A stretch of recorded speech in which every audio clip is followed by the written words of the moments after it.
అందరికీ నమస్తే. ఆంధ్రప్రభకు స్వాగతం. నేను సంతోషి.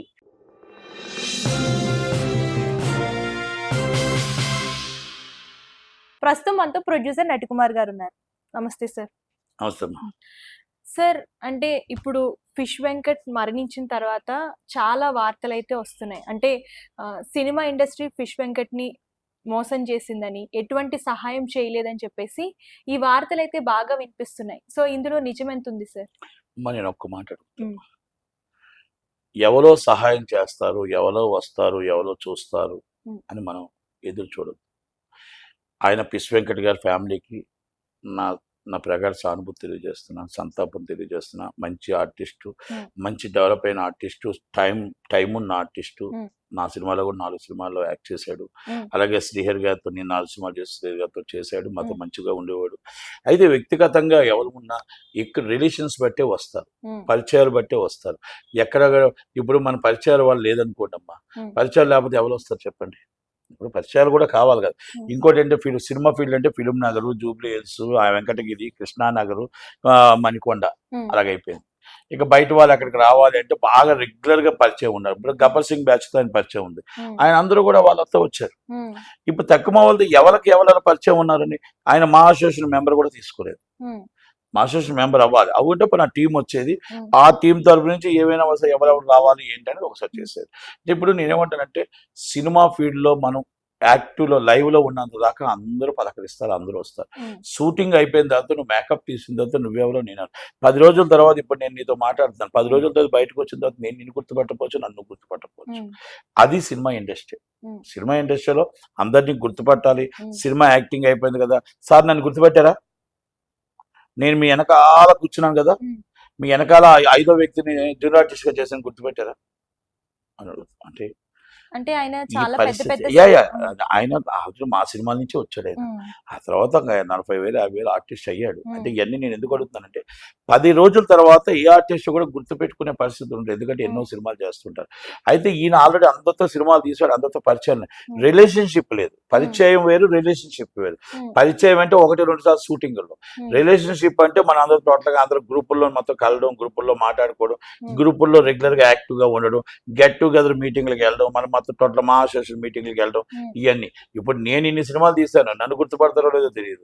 ఇప్పుడు నేను ఏదో సోషల్ మీడియాలో యాక్టివ్ ఉన్నాను కాబట్టి. కానీ లేదనుకుంటే మహామహోలు చనిపోయారు, వాళ్ళ పిల్లల పరిస్థితి ఏంటి? ఈరోజు డైరెక్టర్లు చనిపోయారు, హీరోలు మన నిర్మాతలు చనిపోయారు. పెద్ద పెద్ద నిర్మాతలు వాళ్ళు హీరోలుగా వాళ్ళ లైఫ్ ఇచ్చి జీవితం ఇచ్చిన వాళ్ళు చనిపోయారు. వాళ్ళ పరిస్థితి ఏంటి? వాళ్ళ పిల్లల పరిస్థితి నేను పేర్లు చెప్పను, వద్దు. కానీ అలాంటి వాళ్ళ పరిస్థితి ఈరోజు ఎవరు చూశారు? ఏ హీరో చూశాడు? ఏ డైరెక్టర్ చూశాడు? ఏ నిర్మాత చూశాడు? ఎవరో వస్తారు, ఎవరో సహాయం చేస్తారు అనేది తప్పు. మనకు మనమే చూసుకోవాలి.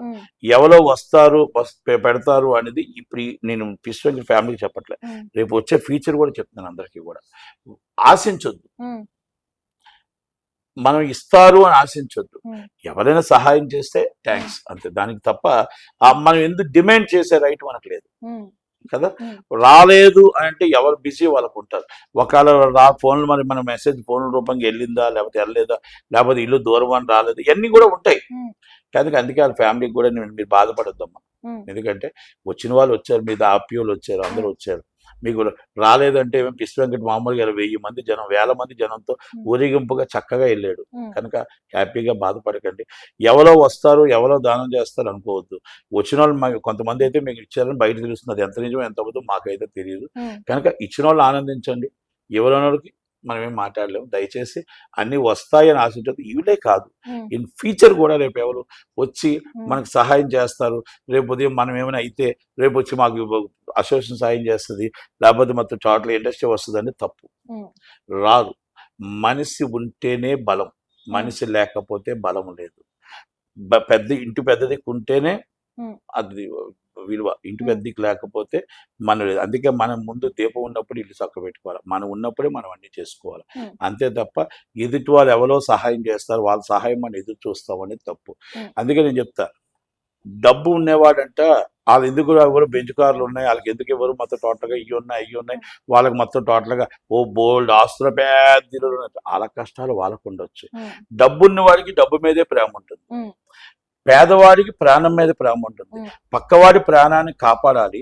ఆ పక్కవాడి ప్రాణానికి ఆయన సంపాదించిన 10 రూపాయల్లో కూడా మీ 10 మంది కలిపి ఆ 10 మంది తీసి ఆ ప్రాణాన్ని కాపాడడానికి ప్రయత్నం చేస్తారు. ఉమ్. కానీ డబ్బు ఉన్నవాడు ఎందుకంటే ఆ డబ్బు నా దగ్గర ఉంది కదని ఒక గర్వం, ఆ డబ్బు ఉందని కొంతమంది ఆ ప్రాణం, ఆ డబ్బే ప్రాణం అనుకుంటారు. ఉమ్. అందుకనే మనం బస్తీలో చనిపోతే వేల మంది మన వెనకాల వస్తారు, ఉమ్.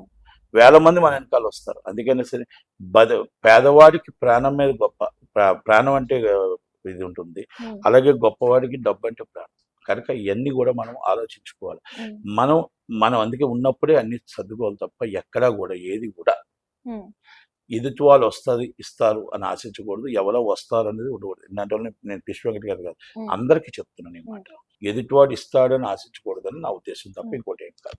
అంటే వాళ్ళ కుటుంబానికి ఏమైనా సహాయం అందించే అవకాశం ఉందా సార్ అంటే ఇండస్ట్రీ మా తరపున? అసోసియేషన్ ఉంటే అవుతుంది. మా అసోసియేషన్ లేదు కాబట్టి ఎవరికి వాళ్ళు ఉంటే చాలా మంది తోచినంత. చేసినట్టున్నారు. చేశారో లేదో తెలియదు నాకు. ఉమ్. ఎందుకంటే ఆ దృష్టిలోకి మనం వెళ్ళట్లేదు. ఎందుకంటే ఇప్పుడు ఒక వ్యక్తి బాగానే సంపాదించాడు, ఆయనే వెలాఫే, ఏమీ లేనివాడు ఏమీ కాదు మరి. ఉమ్. ఎందుకంటే బాగానే సంపాదించాడు, మాకు తెలిసిన మట్టుకు బాగానే ఉన్నాడు. ఉమ్. ఓకే, ఏది ఏమైనా ఎవరి ఇష్టం వాళ్ళది. ఎవరైనా సహాయం చేయవచ్చు, చేయకపోవచ్చు. మనం డిమాండ్ చేయకూడదు అంటాను. ఉమ్. అది థ్యాంక్స్.